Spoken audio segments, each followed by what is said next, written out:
Hey folks, I hope you're as excited as I am about 9.2. Overall, Guardian Druid is just going to become a even more tanky class. Really excited to see the reintroduction of tier sets, double legendaries like back in the second half of Legion. Like, this is just going to be a great, satisfying class to play overall. Before we jump into those topics, however, what we want to play with is a little bit of our talents. So, starting off with Mythic Plus, Tier 1 you want to go with Blood Frenzy. Tier 2, stick with Renewal. It's absolutely a great go-to. If you need the additional mobility, you can go with Wild Charge, but I like the self-sustain personally. Tier 3, your choices are really between Balance Affinity and Resto Affinity. There's not a lot of Cat Weavers going on right now. Heart of the Wild, I really believe that this is beneficial. You see that I'm part of the Night Fae Covenant right now. I'll jump out into my Balance Affinity and then cast our ability Convoke the Spirits and absolutely create some decent contributions from a damage perspective when we line up Heart of the Wild with Convoke the Spirits. Tier 5, basically Incarnation to me is a fantastic go-to, although there are cases where Galactic Guardian does become the preference, and that basically just allows you to increase the amount of dots that you're dropping out on your different groups that are out there and ultimately increase more of your rage generation. I just like Incarnation because it complements being able to pick 3 or 4 mobs up and just doing a giant mass pull. Tier 6, the go-to is Earth Warden. That complements us really well, although additionally you can go with Survival of the Fittest and reducing the cooldown of Bark Skin and Survival Instincts by 33%. And as we jump into the tier bonus, we're going to talk about why this talent may become a lot more preferable here with 9.2. Finally, Rend and Tear. As far as a tier 7, this is the go-to on this level. Absolutely the clutch way to go.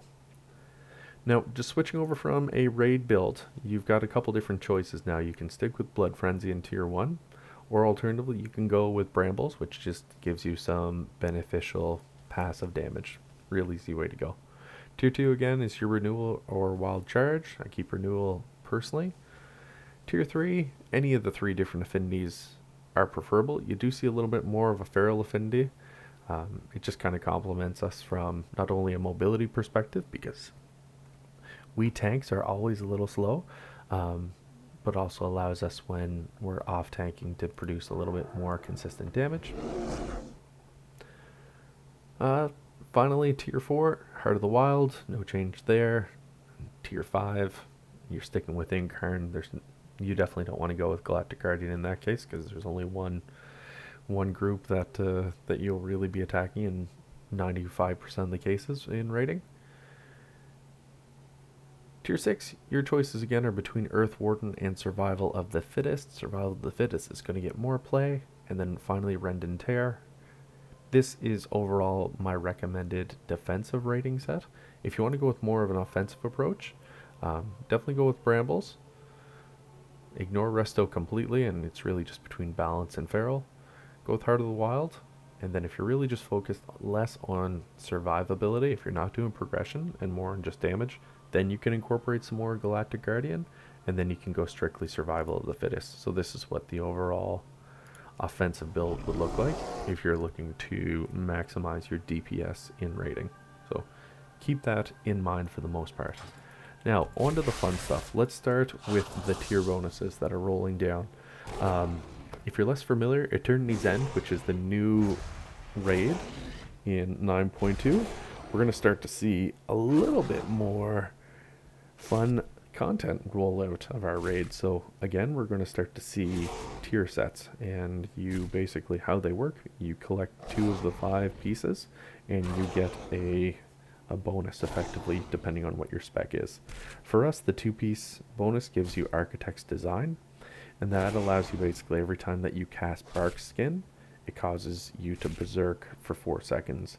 And when you go to Berserk, that basically reduces, like completely eliminates like the cooldown on Thrash. So Thrash for me gives me a 5-second cooldown. We'll drop it right now. Cool, now I'm just sitting. And while for me personally, I've got Ursock's Fury Remembered, that gives me an absorb shield for 75% of the damage it deals.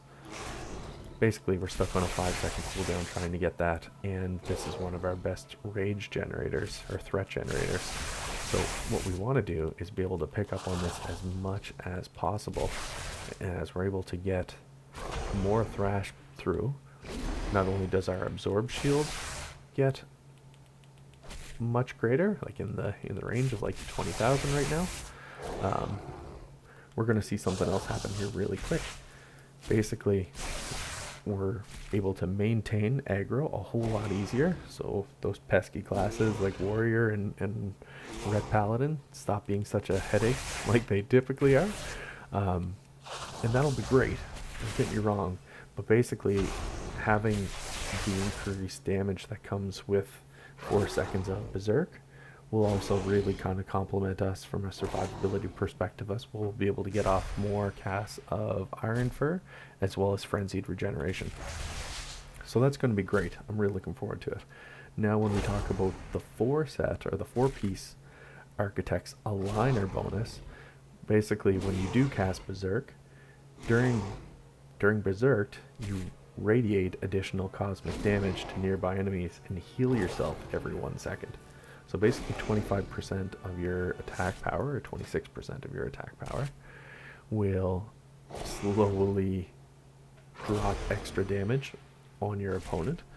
And then alternatively, you're also going to improve your survivability. So this is like one of the strongest different abilities that are out there. Bear's always had a really hard time trying to maintain like snap threat on the different targets that are out there.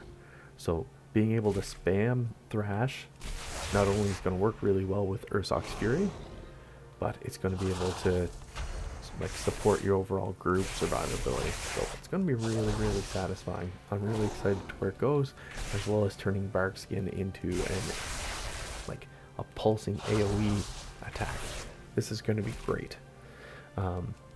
In addition to that, it's going to like reduce like the cooldown time for frenzied regeneration. That's going to be really beneficial and give us basically more uptime on Incarn, because I'll be keeping that as my go-to on defensives for progression on both sides. So this is going to be a ton of fun. I'm really excited to see where it goes. So what this means though is that we actually need to start to incorporate some different legendaries out there.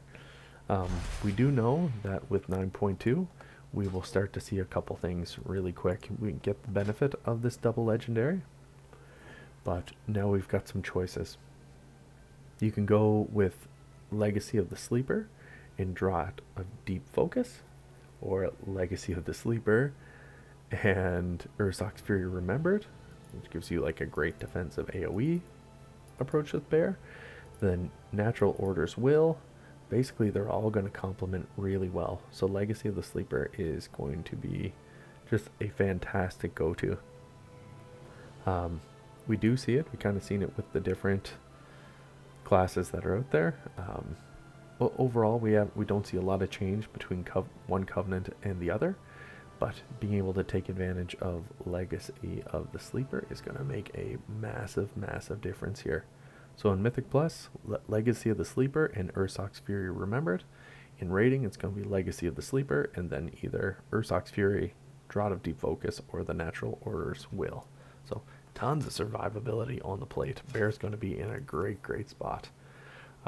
Ursoc's Fury Remembered, if you're less familiar, basically gives you that absorb shield. That's what I'm typically using. There's a ton of other fun ones that are out there though, so keep it in mind. Natural Order's Will basically Barkskin reduces damage by an additional 10%. So just starts making you super tanky. In Legacy of the Sleeper, Berserk in bear form grants 25% increased damage, 15% leech, and immunity effects that cause loss of control on your character. So load up on Legacy of the Sleeper, pair it up with your Covenant focused ability. I'm not going to go with any of these other groups. I know Kindred Affinity, there were some attractive components of it. Basically, it had a couple abilities buffed a little bit, but I think you'll continue to see, for myself anyway, I'll lean away from sinful hysteria, and we're just going to continue to have some fun. Likely going to load up with celestial spirits and see how it all plays out, but it's going to be fun. My Covenant legendary, so I'll combine celestial spirits with Ursoc's Fury Remembered, just for like standard Mythic plus. When I get into an AoE situation, I'm probably going to go with Celestial and Lufa Infused Embrace, and then I've got to go do some Torghast grinds to go pick up Legacy of the Sleeper, which I am neutral on picking up. I don't want to run old raids or any more Torghast. I think between all of my classes, I don't even want to know what the number of times I've ground that out so far. Nothing but a grind. Alright folks, that's where we're at right now. Druid is in a great spot. Kyrian, Venthyr, for me personally, Night Fae, because I do play so much Mythic Plus, is my preferred go-to. Those three classes are certainly ahead of Necrolord, so keep that into consideration. For me, Night Fae in Raid is a fantastic way, just because I like the Convoke the Spirit's flexibility, and if nothing else, Bear is full of utility and flexibility. So yeah, we'll keep it in mind, and we'll see what shakes out. We'll have a little bit of fun, and I hope 9.2 treats y'all well. Let me know the questions you have down below, and I'll talk to you soon. Alright folks, thanks for watching. Peace.